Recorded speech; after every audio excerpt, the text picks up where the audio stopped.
Seja muito bem-vindo, seja muito bem-vindo a mais um conteúdo aqui do canal A Culpa é do Contador. E no vídeo de hoje a gente vai conversar sobre um tema bem interessante que é INSS de obra, ou é o INSS sobre a mão de obra, sobre a remuneração que aconteceu naquela obra. Por que você precisa pagar INSS de obra? Vamos conversar um pouquinho sobre isso de uma forma bem resumida, simples, rápida, direto ao ponto, para você entender um pouquinho sobre esse assunto se você não conhece nada. Vem comigo logo depois da vinheta.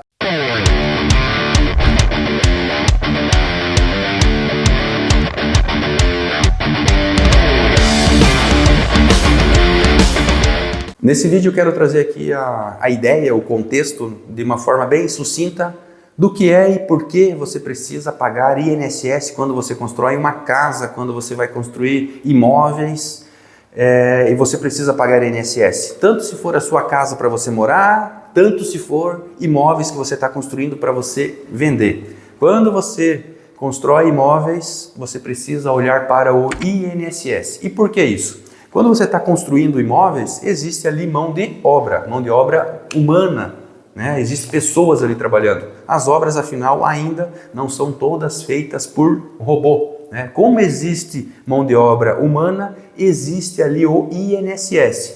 E como a área da construção civil sempre teve muita informalidade, foi essa sistemática que a Receita se utiliza para fazer a cobrança do INSS de obra. E como que funciona isso? Então, por essa informalidade, né, você ia ali construir sua casa, muita informalidade na área da construção civil, a Receita Federal criou, né, esse sistema para conseguir receber o INSS das pessoas, da mão de obra, da remuneração que aconteceu naquela obra. E como que funciona? Então, a pergunta para o nosso vídeo era o porquê você precisa pagar INSS de obra. Você precisa pagar INSS de obra, na verdade, esse INSS é sobre a remuneração, sobre o pagamento, né, sobre a mão de obra que aconteceu na sua obra, envolve o INSS, é por isso, né, como você tem, se você tem salário, né, você tem salário, você está recebendo salário, você vai ter o INSS de obra. Quando existe mão de obra, quando existe remuneração, tem INSS.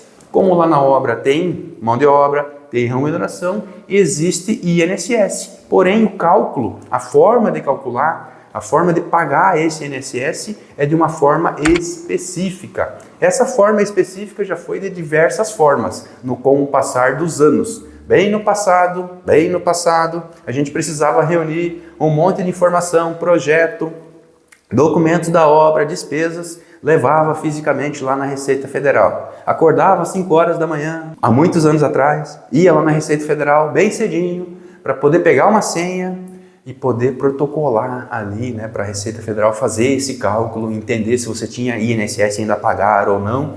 Você tinha que levar tudo fisicamente. Passou o tempo, passou os anos, esse processo ficou metade digital, metade físico, né, ficou um tempo assim esse processo. Mas nos dias atuais, o processo é totalmente online. A legislação mudou em junho de 2021, logo ali depois do estouro da pandemia, né? A pandemia foi em março de 2020. Em 2021 foi emplacada uma alteração bem substancial em relação à forma de fazer o cálculo, os percentuais. Na legislação antiga, antes de 2021, tinha percentuais ali de 4, 8, 15, 20%.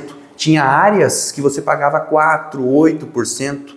Na atual legislação, com a alteração que aconteceu, os percentuais ficaram reduzidos. 20% para alvenaria, 15% para misto e madeira. Os percentuais ficaram mais agressivos. Também teve alteração em relação a não se utilizar apenas mais o CUP e passou-se a utilizar o VAL, né? Teve várias alterações em 2021 sobre a forma do cálculo. O fato é que, resumindo, ficou mais caro. A partir de 2021, ficou mais caro pagar INSS de obra. A Receita Federal, Paulo Guedes, ali na época, apertou o cerco em relação a isso e o custo de INSS para você que constrói para venda, né, ou o custo de INSS para você ia construir sua casa, ele ficou mais elevado. Porém, a partir de 2021, o mercado veio mudando. A gente acompanha diversas empresas que trabalham nessas atividades, construção para venda, empreiteira de mão de obra, o ramo aí da área imobiliária dessas empresas, a gente acompanha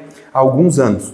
E a gente percebeu nesses anos que a partir de 2021 o mercado também começou a mudar. Por quê? No passado, antes de 2021, muitas vezes compensava financeiramente. Não estou falando em riscos tributários, riscos cíveis e outros. Mas muitas vezes as obras eram feitas e no momento da construção nada era observado. Mão de obra 100% fria e a obra acontecia. E lá no final você ia fazer o cálculo, o aferimento daquele INSS num formato. E ele acabava ficando até muitas vezes mais em conta do que você ter a contabilidade regular, do que você fazer tudo que a lei já mandava. Muitas vezes o cálculo ficava mais em conta, ficava melhor. Porém, depois de 2021 esse cenário mudou, esse cenário começou a mudar.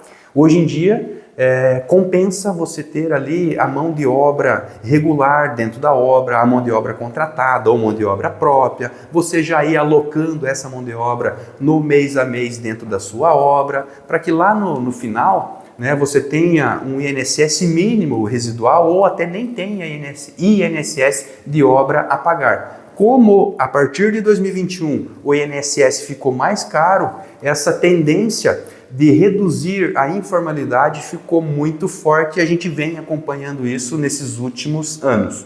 Mas o que me traz aqui hoje nem é um vídeo técnico, eu quero trazer mais o contexto, eu quero que você entenda o mínimo em relação a esse ponto. Você paga INSS de obra em cima, né, da mão de obra, da remuneração das pessoas que trabalharam na sua obra. É por isso que a gente precisa pagar INSS de obra. E como que funciona um pouquinho a linha de tempo? A linha de tempo nesse sentido hoje.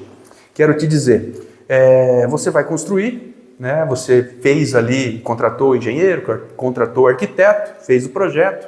Esse profissional ele vai protocolar na prefeitura o pedido de alvará de construção. A prefeitura aprovou seu alvará de construção. Opa, a prefeitura aprovou o alvará de construção. Nesse momento a prefeitura vai fazer o envio da informação para a Receita Federal. O que acontece? Aprovou alvará de construção dentro da prefeitura, a prefeitura vai informar a Receita Federal. No passado, antigamente, essa comunicação não funcionava direito, não era redondo o sistema, estava bem diferente. Nos dias de hoje, saiu o alvará de construção, pum, foi a informação para a Receita. A Receita Federal já sabe que o seu CPF, a Receita Federal já sabe que o seu CNPJ, conseguiu, né, teve o deferimento de um alvará de construção. Maravilha, está se iniciando uma nova obra. Então você já tem ali obrigações em relação a essa obra, obrigações em relação a transmitir, a informar informações para a Receita Federal dessa obra. Alvará de construção, informou a Receita Federal, abre-se o CNO, que é o Cadastro Nacional de Obras. Antigamente era o SEI, era um cadastro específico, depois do SEI passou a ser CNO. SEI passou a ser CNO, Cadastro Nacional de Obras. Beleza, saiu o alvará de construção, saiu o seu CNO, a prefeitura cadastrou, ou você mesmo fez o cadastramento ali do seu CNO, e a obra está em andamento. A obra está em andamento, você está construindo, né, está trabalhando, show de bola, construiu, terminou a obra. Olha que maravilha, está chegando, vamos dizer que se você está construindo para venda, está chegando o momento dessa obra ficar pronta. A obra foi concluída, você foi buscar o ABITS na prefeitura, a prefeitura concluir, tá dentro, o projeto está idêntico aqui, ó, ao que construímos, por favor, né, me ceda, né, me entregue o meu ABITS. Chegou o momento, você tem um terreno, tem uma construção, tem um alvará de construção, tem um ABITS, chegou o momento qual? De fazer a verbação, né? Precisa pegar toda essa documentação e ir lá para o cartório de registro. Para quê? Você tinha um terreno, fez uma edificação, agora você vai registrar na matrícula desse imóvel que era um terreno e passou a ter uma construção. Para que você faça isso nesse momento da construção, né, nesse momento da regularização, o cartório ele vai te pedir a certidão negativa do INSS, vai te pedir a CND daquela obra, vai te pedir a CND daquele CNO, Cadastro Nacional de Obras. O que é isso? O cartório, para averbar esse imóvel que você construiu em cima do terreno, ele te pede a CND. Então é nesse momento que muita gente tem um susto, que vai ver que tem INSS a pagar, muitas vezes eu nem estava sabendo disso. Entende? É nesse momento que muita gente tem um susto, na hora de fazer a averbação. E esse susto ele pode ser bem considerável, realmente um susto em relação ali à questão financeira. Então é importante você se atentar, né, a esse caminho. Alvará de construção, CNO, construção da obra, habites. Vai chegar um momento de você fazer a averbação desse imóvel, você vai precisar ali apresentar a certidão negativa de obra. Fazer o cálculo de INSS para uma pessoa física tem suas particularidades. Fazer o cálculo de INSS para uma pessoa jurídica tem suas particularidades, aonde essa obra está localizada no Brasil, qual a sua finalidade, qual a sua metragem, tem várias particularidades em relação ao cálculo de obra. Não é o meu objetivo falar do cálculo aqui em detalhes em relação a como funciona isso, mas sim te trazer o contexto do que é o INSS de obra, como funciona essa linha de tempo, né? Quando você inicia a construção, quando você termina, o que você precisa fazer. Por que esse vídeo? Porque eu sei que tem muita gente que tem essa dúvida básica, né, de como funciona esse cenário, em que momento eu tenho que averbar. E o motivo desse vídeo hoje foi para trazer um pouquinho de informação sobre esse assunto. Se eu conseguir aqui contribuir com você de alguma forma, um pouquinho que foi, já vou ficar contente e estamos cumprindo o objetivo do nosso canal, que é trazer aqui informações complexas de maneira descomplicada. Esse foi mais um vídeo para o canal A Culpa é do Contador. Não deixe de se inscrever para receber todas as notificações dos nossos novos conteúdos. Meu muito obrigado e até o próximo vídeo. Valeu!